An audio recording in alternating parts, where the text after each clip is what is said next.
Hi all, this is going to be a quick demo of our DKAN AI query module, and this is a chatbot type interface built on top of the Drupal AI ecosystem and kind of gives you chat style access to your DKAN data site. So instead of browsing data sets, manually putting in filters to filter the data, you can actually ask a natural language question about your data and get a AI assisted response back. So you have a drop down here at the top. You can choose a data set, or if you leave this as the default setting, it will actually search through all of the data sets and kind of choose which ones to use. You got a text area for inputting your questions.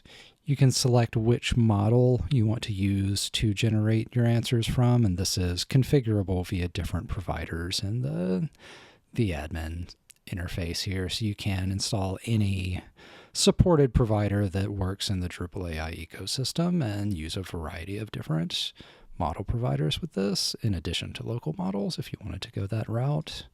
There's some sample questions here at the bottom, so if you don't know exactly what you're looking for, it'll give you some suggestions of ways you could explore this data. So I've got some sample data loaded up here and a few kind of sample prompts prepared that we can just run through and kind of see how this works. And I'm going to target our bear sightings in U.S. National Parks data set and just ask a few questions and see what the models can do with this. So first question, we're going to ask about which parks had the most bear sightings in the year 2024.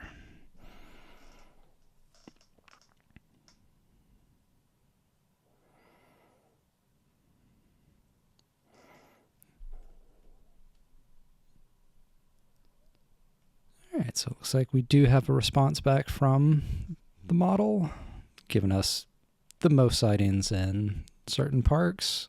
And in addition to the response, it also gives us these kind of data provenance rows at the bottom here. And what this is any tool calls made by our module. It gives us kind of some details we can drill into to see how it arrived at this answer. So we know, it's not just generating these answers and potentially hallucinating them. It is querying our data with the provided tools we have access to in the module and showing us how it arrived at the conclusion.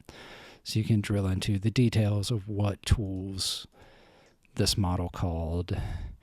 You can get the kind of JSON representation of what was passed to the tools in addition to a SQL representation of what this query would look like as a SQL query. You can also show a table view of the tool response and also download it as a raw CSV data if you wanted to save that locally.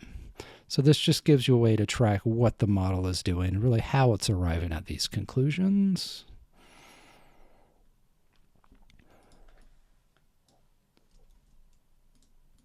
Next up, we're going to ask about the trend of bear sightings in the Great Smoky Mountains.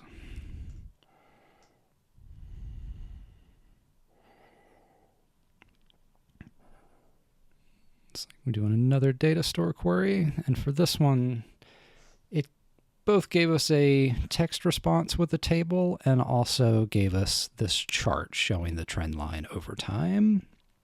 And how this is working is there is a front-end charting library called VegaLite we have set up, and essentially the model is generating a JSON representation of this chart, and then the VegaLite library is rendering it on the front end. So the model itself doesn't generate the graphic, but it just generates the code that we then render on the front end. And this will support a variety of different charts and graphs.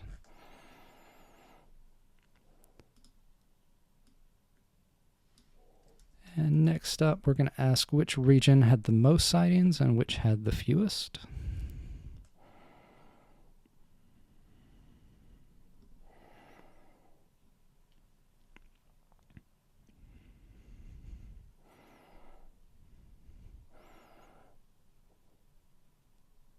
And it looks like the most was in the southeast and the fewest in the southwest. And again, we get our data query tool call provenance row so we can see how it reached that conclusion.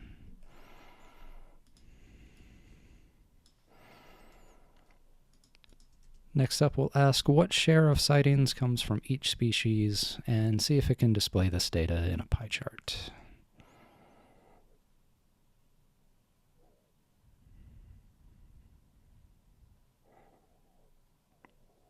All right. Successfully generated a response and also gave us the pie chart we asked for. And in addition to showing a chart here, it also gives us the ability to save that as a PNG or SVG. So if we did want a copy of this chart to save locally, we do have that ability.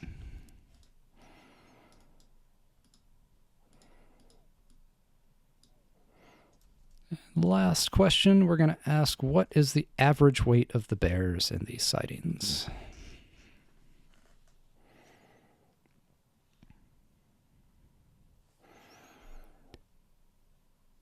And for this one, we're actually going to get a refusal response because there is no information in the data set about the weight of these bears. The model recognizes that, it cannot answer this question. So instead of trying to make up an answer and potentially gives us false information, we have this refusal response type where it should not give us an answer to a question that it cannot answer reliably.